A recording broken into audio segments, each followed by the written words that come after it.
Good day, children.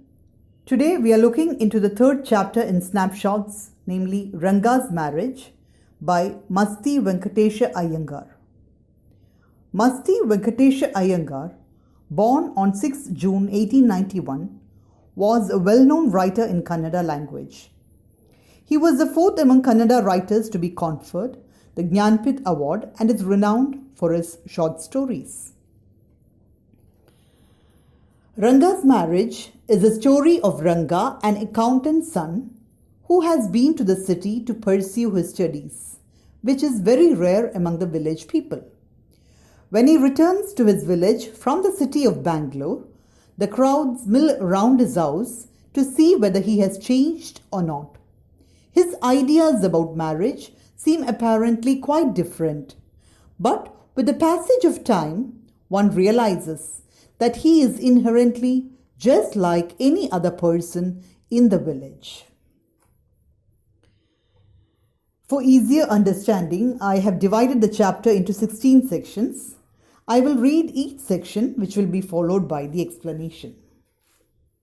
Section 1. When you see this title, some of you may ask, Ranga's marriage? Why not Ranganatha Vivaha or Ranganatha Vijaya?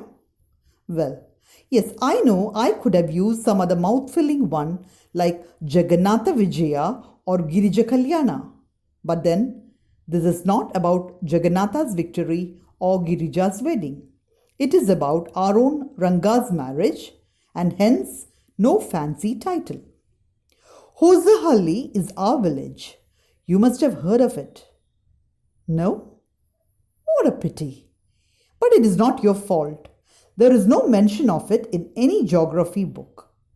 Those Sahibs in England writing in English probably do not know that such a place exists and so make no mention of it. Our own people too forget about it. You know how it is? They are like a flock of sheep. One sheep walks into a pit, the rest blindly follow it. When both the Sahibs in England and our own geographers have not referred to it, you cannot expect the poor cartographer to remember to put it on the map, can you? And so there is not even the shadow of our village on any map. The explanation now. The title Ranga's marriage seems more out of place than Ranganatha Vivaha or Ranganatha Vijaya. But it is very appropriate as it is about Ranga's marriage. Now Ranga, the protagonist, is a simple young boy from Hosahalli village. Hosahalli is yet another unfamiliar name, as the English writers do not know of the existence of such a place and hence do not mention it. He says the Indians are like sheep who follow others blindly. Hence, when neither the English writers nor the geographers refer to it, the cartographer too did not put it on the map.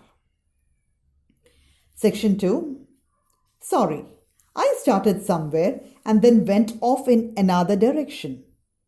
If the state of Mysore is to Bharatavarsha what the sweet Karigadabbu is to a festive meal, then Hosahalli is to Mysore state what the filling is to the Karigadabbu.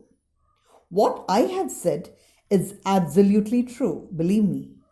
I will not object to your questioning it, but I will stick to my opinion. I am not the only one who speaks glowingly of Hosahalli. We have a doctor in our place. His name is Gundabhatta. He agrees with me. He has been to quite a few places. No, not England. If anyone asks him whether he has been there, he says, No, Anaya, I have left that to you. Running around like a flea-pestered dog is not for me. I have seen a few places in my time though. As a matter of fact, he has seen many. So again, continuing with the explanation. However, the narrator feels Hosahalli is an important place in Mysore state. To substantiate it, he brings in a witness, Dr. Gundabhatta. Even Dr. Gundabhatta, who has visited many places, think highly about the village Hosahalli. Part 3. We have some mango trees in our village. Come, visit us, and I will give you a raw mango from one of them. Do not eat it, just take a bite. The sourness is sure to go straight to your Brahmanandara. I once took one such fruit home and a chutney was made out of it. All of us ate it. The cough we suffered from after that. It was when I went for the cough medicine that the doctor told me about the special quality of the fruit. Just as the mango is special, so is everything else around our village. We have a creeper growing in the ever so fine water of the village pond. Its flowers are a feast to behold. Get 2 leaves from the creeper when you go to the pond for your bath, and you will not have to worry about not having leaves on which to serve the afternoon meal. You will say I am rambling. It's always like that when the subject of our village comes up. But enough. If any one of you would like to visit us, drop me a line. I will let you know where Hosahalli is and what things are like here. The best way of getting to know a place is to visit it. Don't you agree? So, in the next 2 paragraphs, he goes into a detailed explanation of his village Hosahalli and its special qualities. He feels that the raw mango trees in the village have such an extreme potency of sourness that they can certainly give a terrible cough. Just as the mango is special, so is everything else around the village. There is a creeper in the water of the village pond whose flowers are a feast to behold, and its leaves are large enough to serve a meal on. The narrator Shyama feels that he is not given to rambling, but when the topic of the village comes, he can go on endlessly.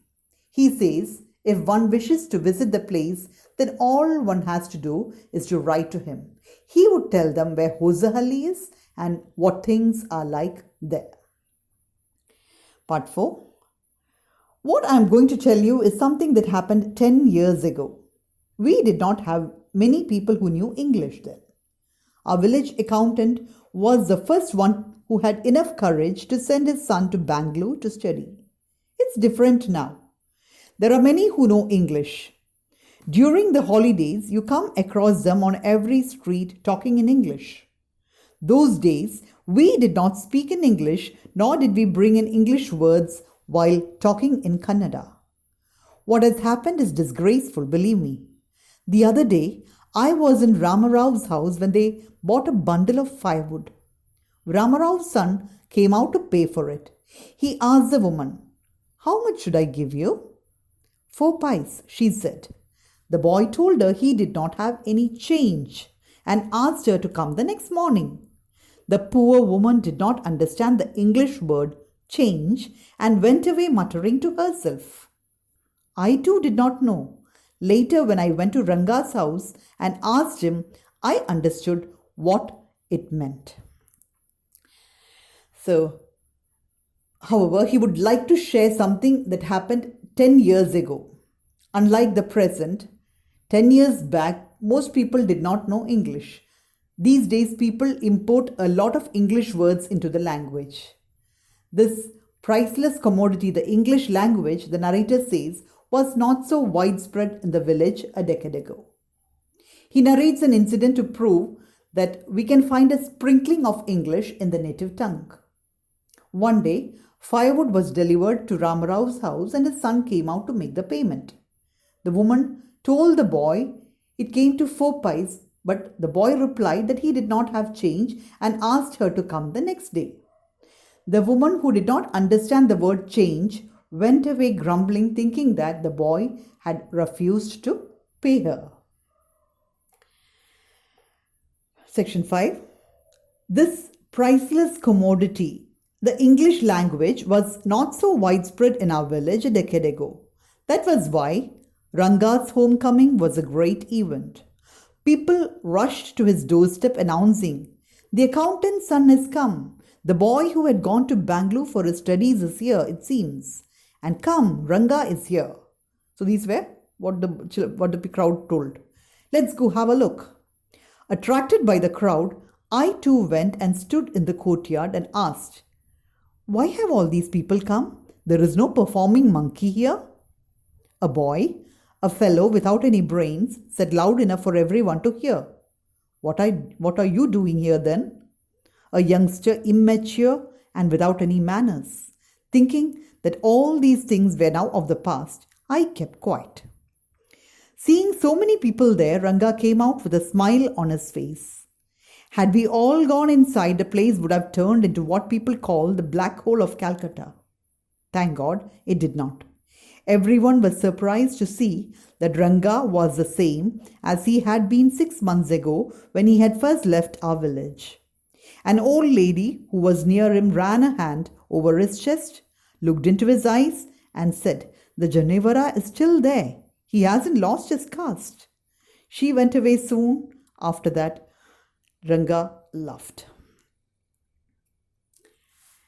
So the village accountant was the first person in the village to send his son Ranga, also called Rangappa, to Bangalore to study.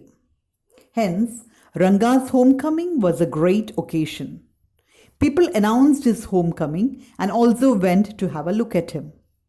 Fascinated by the crowd that was going to Ranga's place, the narrator too went with them. Seeing so many people there, Ranga came out with a smile on his face. In fact, everyone was surprised to see that Ranga was the same as he had been 6 months ago when he had first left the village. An old lady who stood near him ran her hand over his chest and said that he had not lost his caste and was still wearing the sacred thread worn by the Brahmins. Section 6. Once they realized that Ranga still had the same hands, legs, eyes and nose, the crowd melted away like a lump of sugar in a child's mouth. I continued to stand there. After everyone had gone, I asked, "How are you, Rangappa? Is everything well with you?" It was only then that Ranga noticed me. He came near me and did a namaskara respectfully, saying, "I am all right with your blessings." I must draw your attention to this aspect of Ranga's character.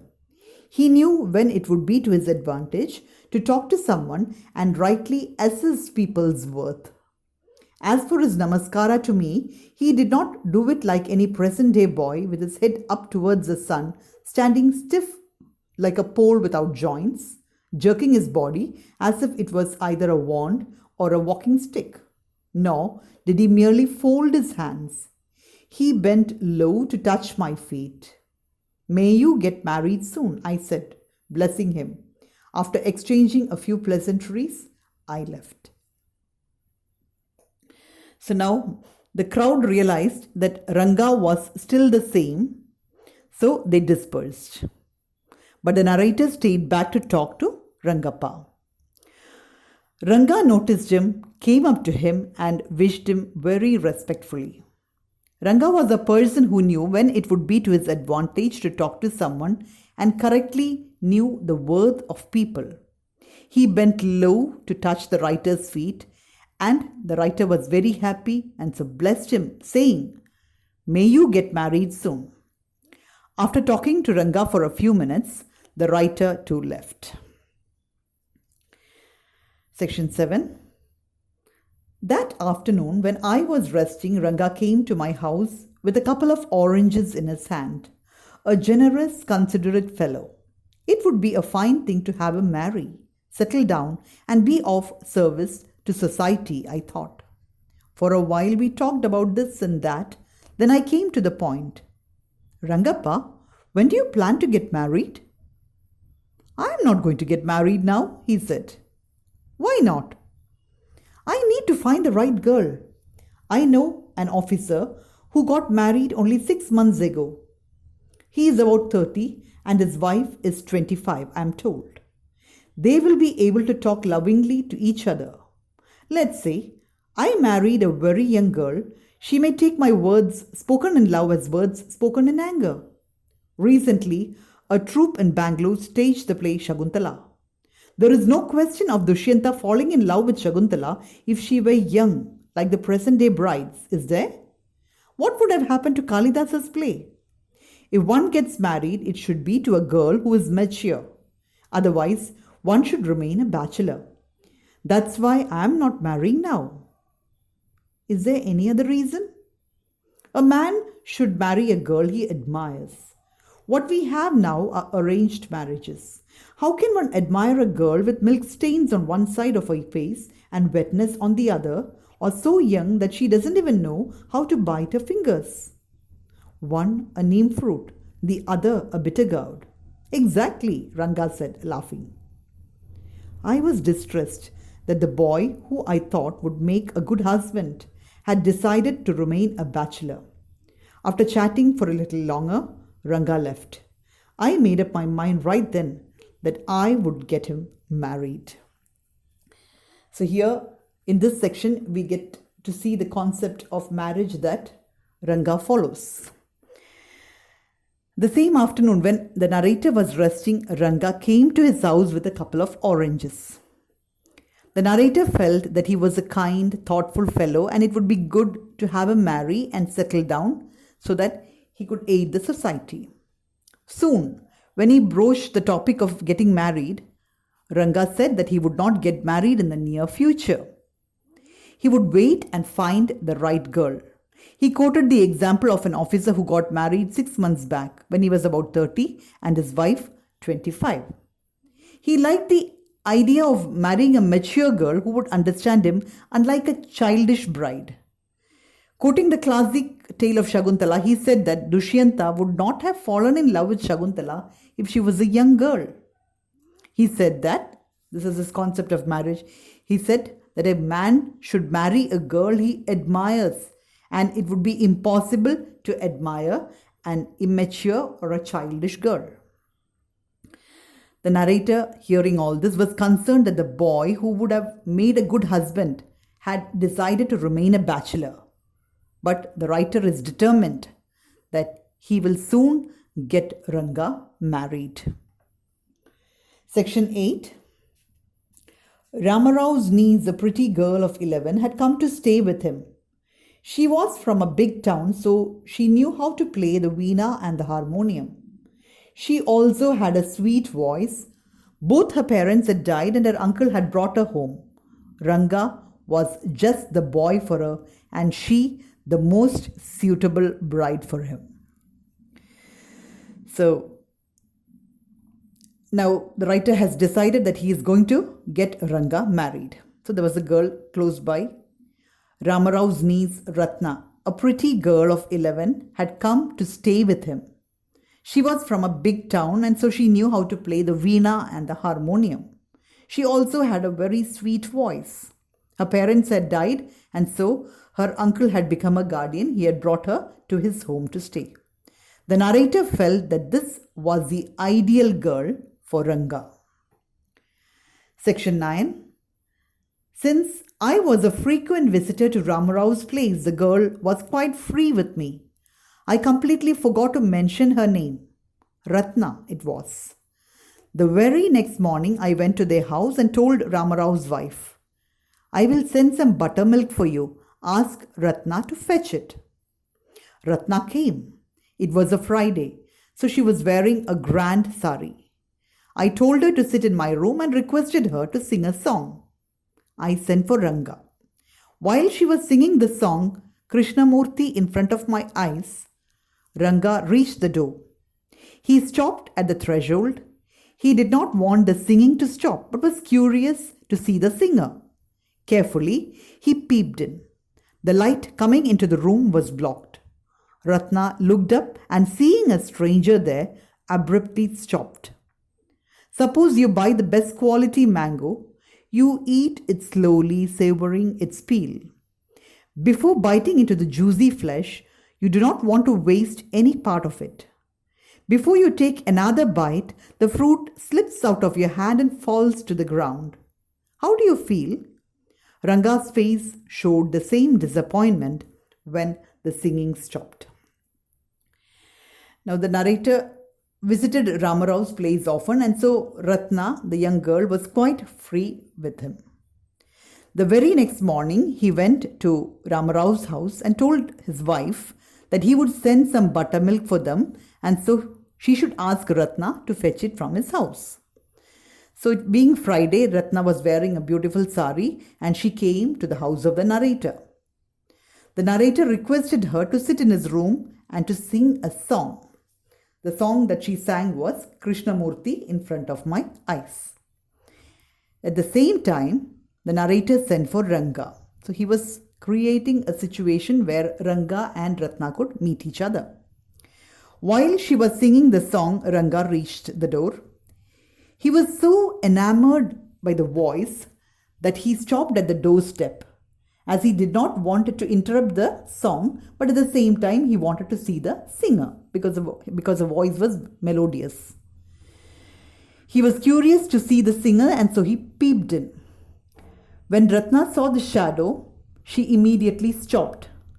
Ranga looked very disappointed when the singing stopped. Section 10. You sent for me? He asked as he came in and sat on a chair. Ratna stood at a distance, her head lowered. Ranga repeatedly glanced at her.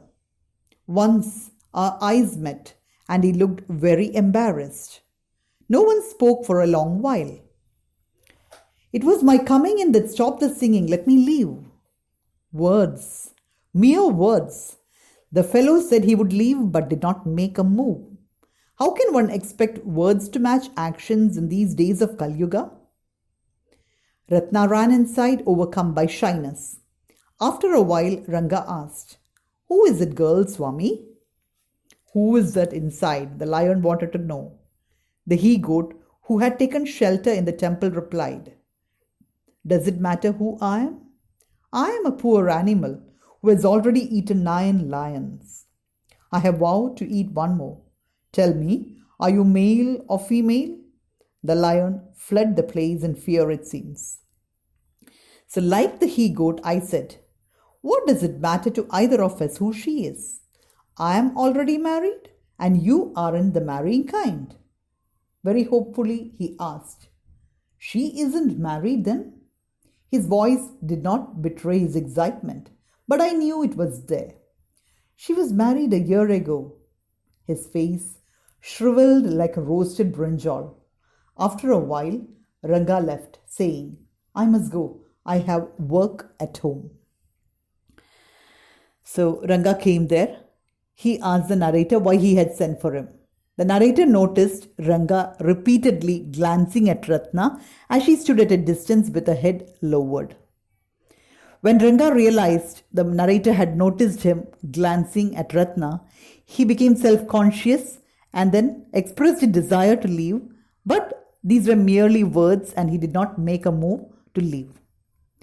Ratna ran inside, overcome by shyness.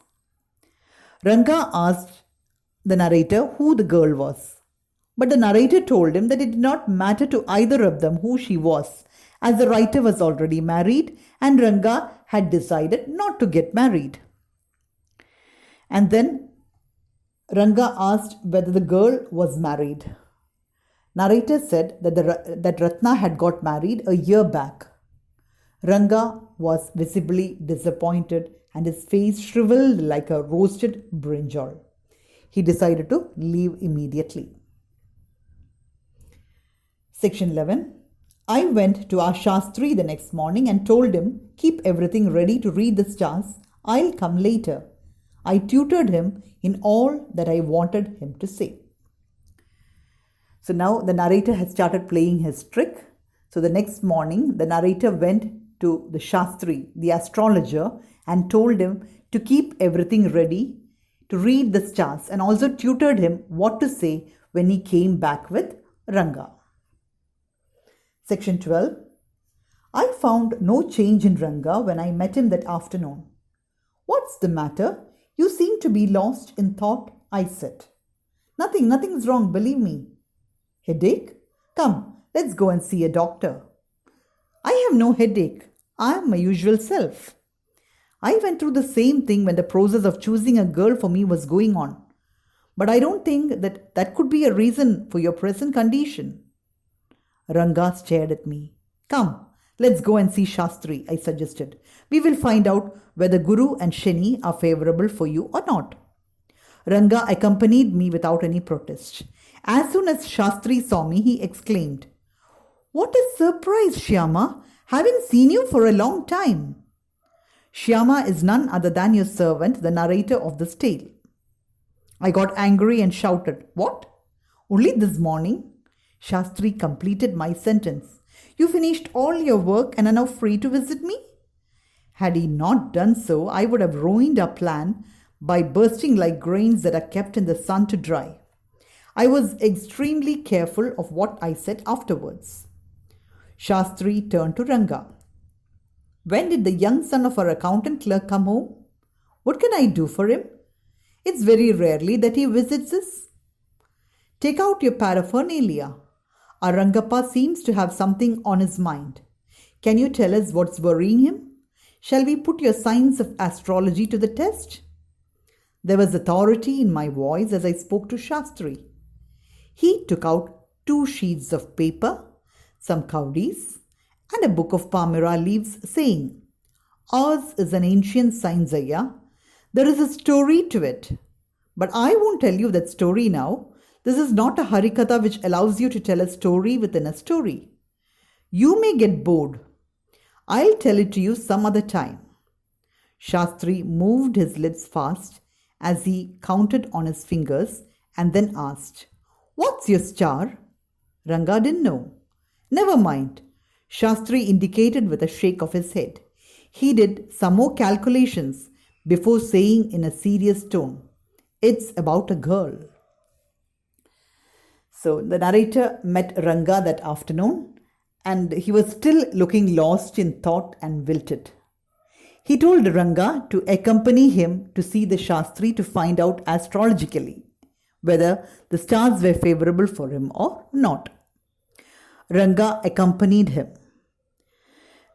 So they go to Shastri's place. Shastri, to make it all realistic, said that he hadn't seen the narrator for a long time. The narrator, suddenly starts making a blunder of saying that morning, and then he realized what he was about to say, but Shastri cleverly covered it up for him. As planned, Shastri pretended to make certain calculations and said that his problem had something to do with a girl. Section 13.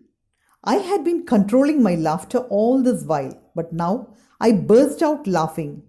I turned to Ranga. Exactly what I had said. "Who is the girl?" It was your humble servant who asked the question. Shastri thought for a while before replying. "She probably has the name of something found in the ocean." "Kamala?" "Maybe." "Could it be Pachi Moss?" "Must it be Moss if it's not Kamala? Why not Pearl or Ratna, the precious stone?" "Ratna, the girl in Ramarao's house is Ratna. Tell me, is there any chance of a negotiation bearing fruit?" "Definitely," he said after thinking for some time. There was surprise on Ranga's face and some happiness. I noticed it. "But that girl is married," I said. Then I turned to him. His face had fallen. "I don't know all that. There may be some other girl who is suitable. I only told you what our Shastra indicated," Shastri said. So the narrator could barely control his laugh at the pretension. Now Shastri, after making all the calculation with his shells, with the cowdies, added that the name of the girl that was bothering Ranga was something found in the ocean.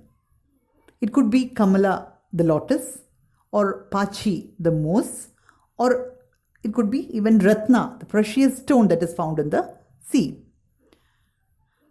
The narrator immediately said that the girl in Ramarao's house was Ratna. Now he looks at Ranga and asks if there is any chance of their discussion about marriage earlier bearing fruit. Shastri was very positive, and Ranga's face revealed surprise, and he was very happy that somebody had found out what his problem was.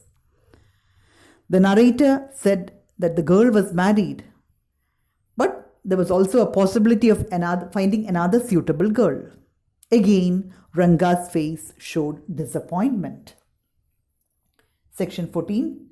We left the place. On the way, we passed by Ramarao's house. Ratna was standing at the door. I went in alone and came out a minute later. Surprising! This girl isn't married, it seems. Someone told me the other day that she was. What Shastri told us has turned out to be true after all. But Rangappa, I can't believe that you have been thinking of her. Swear on the name of Madhavacharya and tell me, is it true what Shastri said? I do not know whether anyone else would have been direct. Ranga admitted, there is greater truth in that Shastra than we imagine. What he said is absolutely true. So, our narrator's game continues. The narrator and Ranga left Shastri's place. On the way, they crossed Ramarao's house and they found Ratna was standing at the door. The narrator went inside Ramarao's house alone and then came out a minute later and admitted that he had made a mistake and actually Ratna was not married. Quoting the Shastri's prediction, the writer asked if his words were true. He wanted to know whether actually Ranga liked Ratna. Ranga admitted that what the Shastri had said was absolutely true and that he had indeed fallen in love with Ratna. Section 15. Shastri was at the well when I went there that evening. I said, so Shastrigale, you repeated everything I had taught you without giving rise to any suspicion. What a marvelous Shastra yours is. He didn't like it at all. What are you saying? What you said to me was what I could have found out myself from the Shastras. Don't forget, I developed on the hints you had given me. Tell me, is this what a decent man says? So later that evening, the narrator returned back to Shastri and he joked with Shastri about his predictions.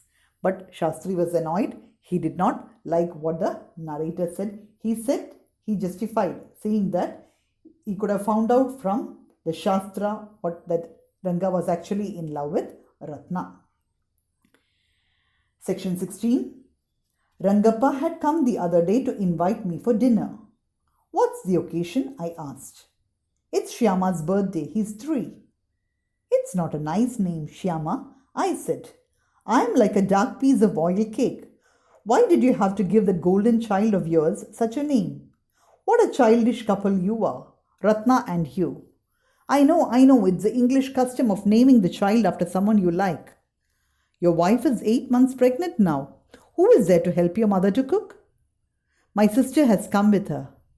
I went there for dinner. Shyama rushed to me when I walked in and put his arms around my legs. I kissed him on his cheek and placed a ring on his tiny little finger. Allow me to take leave of you, reader. I am always here, ready to serve you. You were not bored, I hope. So now the story comes to the present. Ratna and Ranga have been married for some time. And one day, Rangappa came to invite the narrator, Shyama, for dinner. He said that it was his son Shyama's 3rd birthday. The narrator was familiar with the English custom of naming the child after someone they liked. And that is why Ranga had put his child's name as Shyama, because he was fond of our narrator, Shyama. He asked Ranga, now that his wife was 8 months pregnant, who was helping his mother to cook. Ranga said that his sister had come with her. When the narrator went there for dinner, Shyama, Ranga's son, rushed to him and he put his arms around his legs. The narrator kissed him and slipped a ring on his tiny little finger, which was his birthday gift for the child. The narrator ends with a query if his story has bored the readers. So with that, we come to the end of the lesson, Ranga's marriage. Thank you, children.